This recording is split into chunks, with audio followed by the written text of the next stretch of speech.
mensagem M. Tá? Uma mensagem binária. Eu vou denotar essa operação exclusivo bit a bit por esse símbolo aqui. Tá? Então, isso aqui é uma mensagem grande, ou exclusivo bit a bit com uma chave grande também. Tá? Aí, pessoal, eu vou chamar isso aqui de texto cifrado 1. Aí eu pego uma mensagem diferente, chamada de M2, calculo o exclusivo bit a bit com a mesma chave. Ou seja, eu estou reusando uma chave, tá ok? E aí eu obtenho o quê? Texto cifrado C2. Um adversário, pessoal, que está olhando esse canal de comunicação, qual é a informação que é disponível para ele? O que é que ele observa? Mensagem cifrada. C1 e C2, né? Essas duas coisas aqui o adversário tem. Olha só, pessoal, o que é que acontece se o adversário fizer essa conta aqui? Isso aqui é igual ao quê? M, ou exclusivo K, ou exclusivo M2, ou exclusivo K, certo?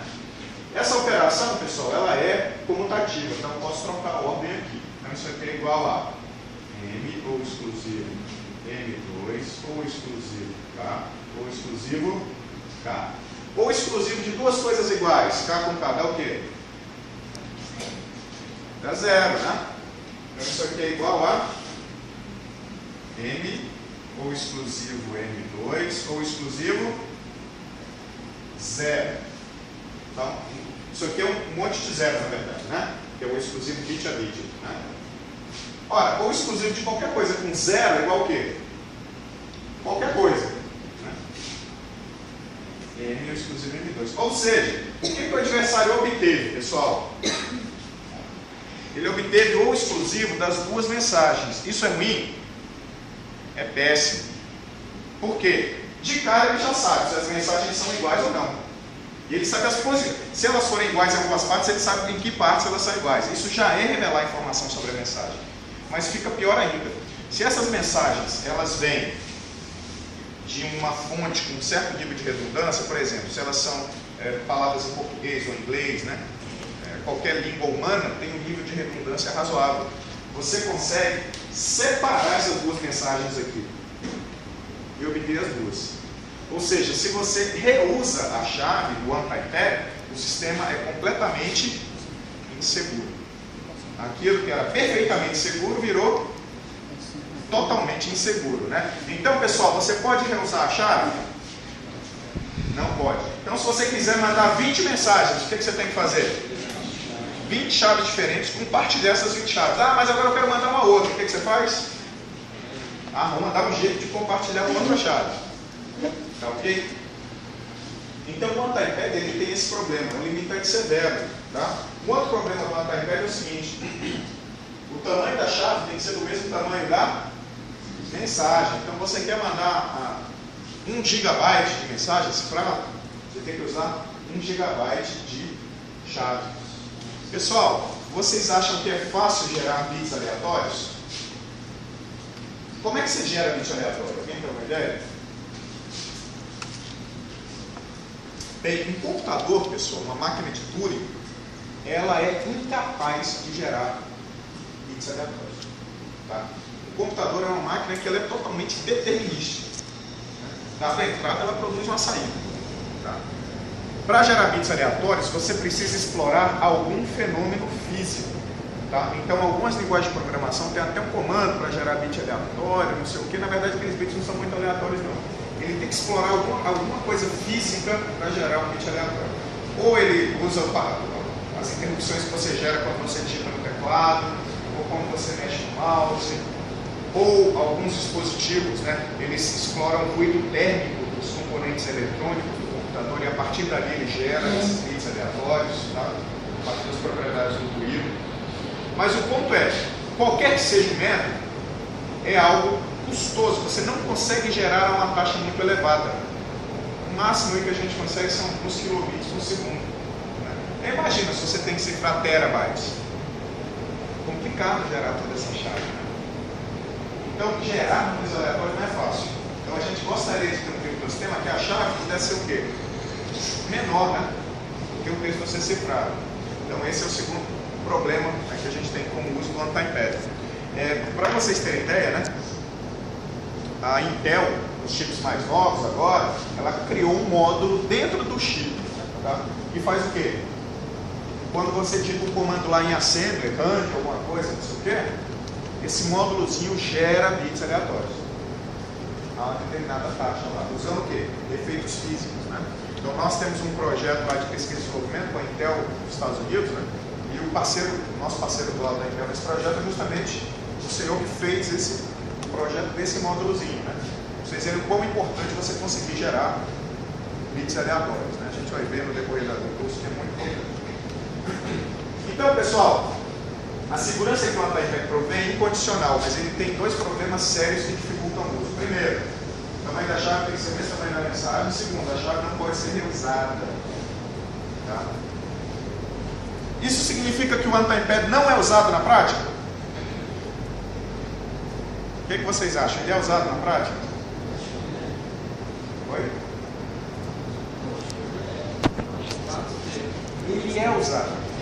Ele é usado em comunicações que demandam um nível de segurança muito elevado. Okay? Então, diz a lenda que o telefone vermelho, que era o telefone que ligava o Kremlin à Casa Branca, ele usava o OneTimePad. Tá?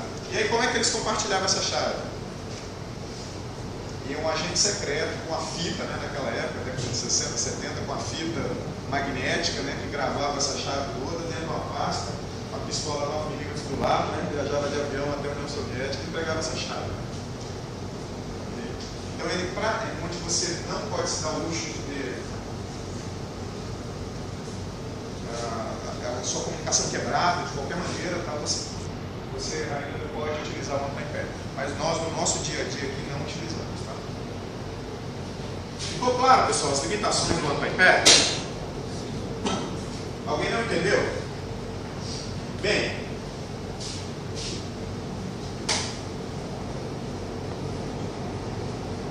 eu ainda vou usar um pouquinho aqui o quadro, tá? Pessoal, se o OneTimePad prover segurança incondicional, né, mas tem esses problemas, será que existe um outro criptosistema que provê segurança incondicional, mas que não tem esses problemas? Bem, o Claude Shannon, no artigo dele de 49, mostrou um resultado extremamente negativo. Ele mostrou que qualquer criptosistema com segurança incondicional, ou seja, que não possa ser quebrado, vai ter as mesmas limitações. Tá? Então, o que acontece é que nós temos que abandonar a ideia de um criptosistema com segurança incondicional. Tá? E aí, que ideia, que paradigma nós vamos adotar? Né? Nós vamos adotar a ideia, ao invés do incondicionalmente seguro, nós vamos trabalhar com sistemas que são computacionalmente seguros. Qual é a diferença? Será que alguém consegue chutar pelas palavras? O incondicionalmente você não quebra de jeito nenhum. E o computacionalmente? Demoraria muito tempo assim.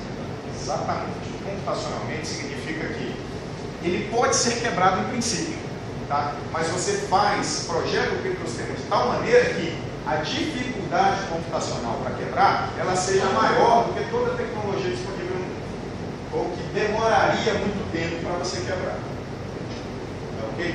Então, o sistema computacionalmente seguro, ele pode ser quebrado, mas você projeta para que isso seja uma tarefa muito difícil de ser feita. Tá ok? Eu vou dar um exemplo para vocês de sistema computacionalmente seguro, tá? Imagina um sistema, tá, que eu pego, ele tem uma entrada. Essa entrada é uma chave K, mas uma chave pequena, 100 bits, 160 bits, tá?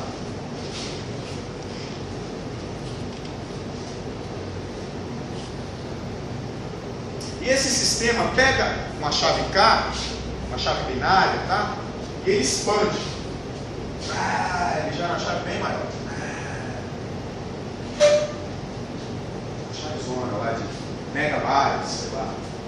Expandiu assim enormemente. E esse sistema, ele expande essa chave de maneira que essa sequência aqui de zeros ou uns, para um adversário, ele não consegue distinguir a diferença entre essa sequência expandida e uma sequência verdadeiramente aleatória. Você pega essa sequência, ou uma sequência verdadeiramente aleatória, uma das duas, e entrega para o adversário, ele não sabe distinguir qual é uma, qual é outra. Tá? Se ele tivesse todo o tempo de poder de computação do universo, talvez ele pudesse distinguir. Mas você projeta isso aqui de maneira que, com a tecnologia atual, para um tempo razoável, milhares de anos aí, processando, dezenas de milhares de anos, para o adversário ele olha para isso aqui parece que foi gerado de acordo com a distribuição de forma, parece a chave de um one-time pad. Ora, se parece a chave de um one-time pad para o adversário, vocês não conseguem perceber a diferença entre isso, uma chave de um one-time pad, o que vocês podem fazer? Usa como se fosse a chave do one-time pad. Ou seja, pega a mensagem e calcula o exclusivo bit a bit como essa chave expandida. O sistema agora não é mais incondicionalmente seguro. Ele é computacionalmente seguro. Tá? Por quê? Isso aqui não é verdadeiramente aleatório, é uma expansão.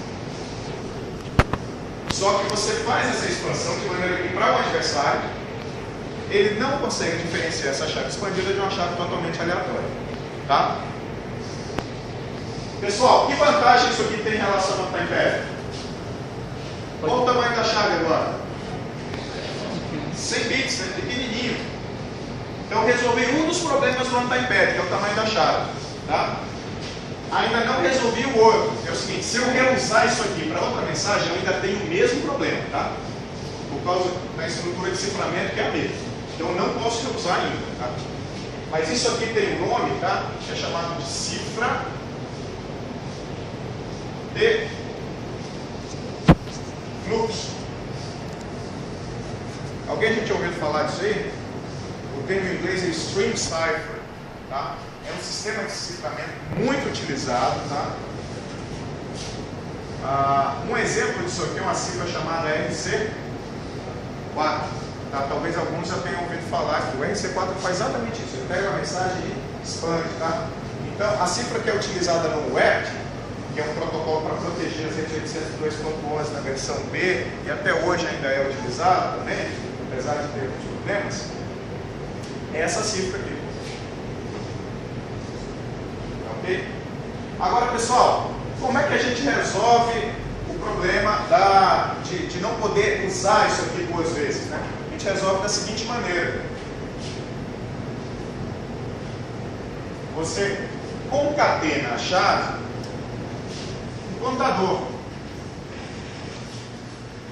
Primeira vez que você usar isso aqui, o contador é 0. Você expande, cifra, tal, manda. Segunda vez que você for usar, o contador é o quê?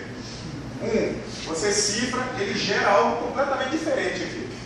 Você mudou um bit aqui da mensagem, esse algoritmo de expansão é tal que ele gera algo totalmente não correlacionado.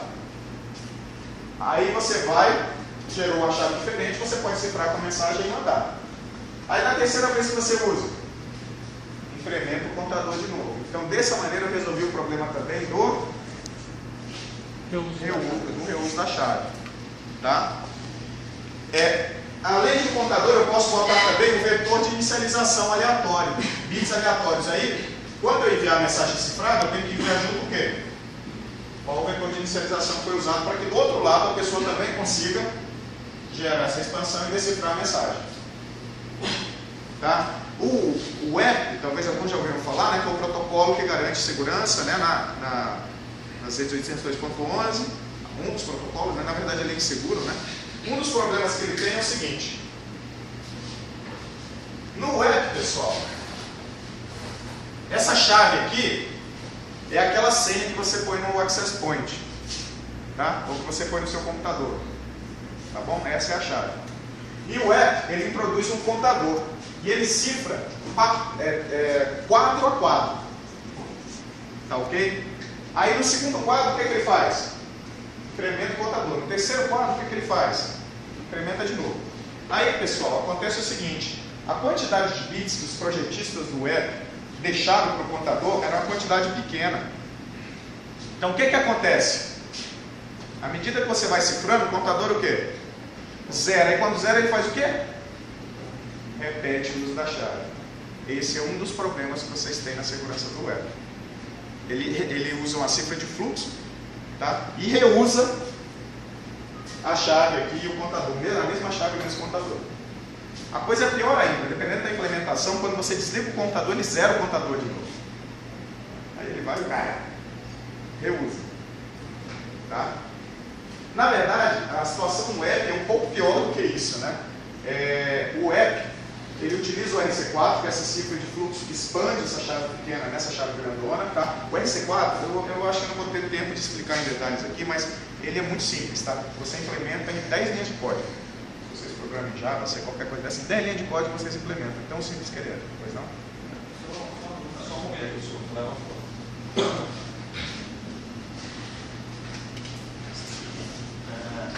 Eu fiquei só em dúvida. Ele utiliza a chave para cifrar cada quadro que ele envia, ou uma vez que eu fiz a associação no caso da web, se eu usar aquela chave durante toda aquela associação, eu só vou usar outra chave e outra associação. Ele usa a mesma chave para cifrar quadro a quadro, só que ele tem um contador concatenado da chave. O problema é que a quantidade de bits do contador é muito pequena. São, sei lá, 16 bits. Então, depois de 2 a 16 pacotes, ou quadros, perdão, ele zera. Aí ele volta a usar, né? A chave é sempre a mesma, só que como ele está usando o contador, ele não gera a mesma sequência expandida. Mas uma hora que o contador zere, ele volta a gerar as mesmas sequências anteriores. Então, esse é um dos problemas do web, tá? Ele tem vários problemas graves.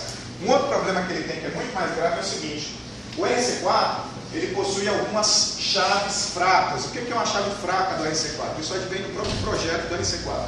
São chaves onde, a partir disso aqui, do texto cifrado, você consegue retornar e descobrir a própria semente, a própria chave inicial aqui. Você consegue inverter essa operação toda, tá? E o app, ao fixar o contador com a quantidade de bits que ele escolheu, ele aumentou em muito a possibilidade de você ter chaves fracas. Né? À medida que o contador vai passando aqui, algumas dessas combinações do contador com a sua chave K vão ser fracas.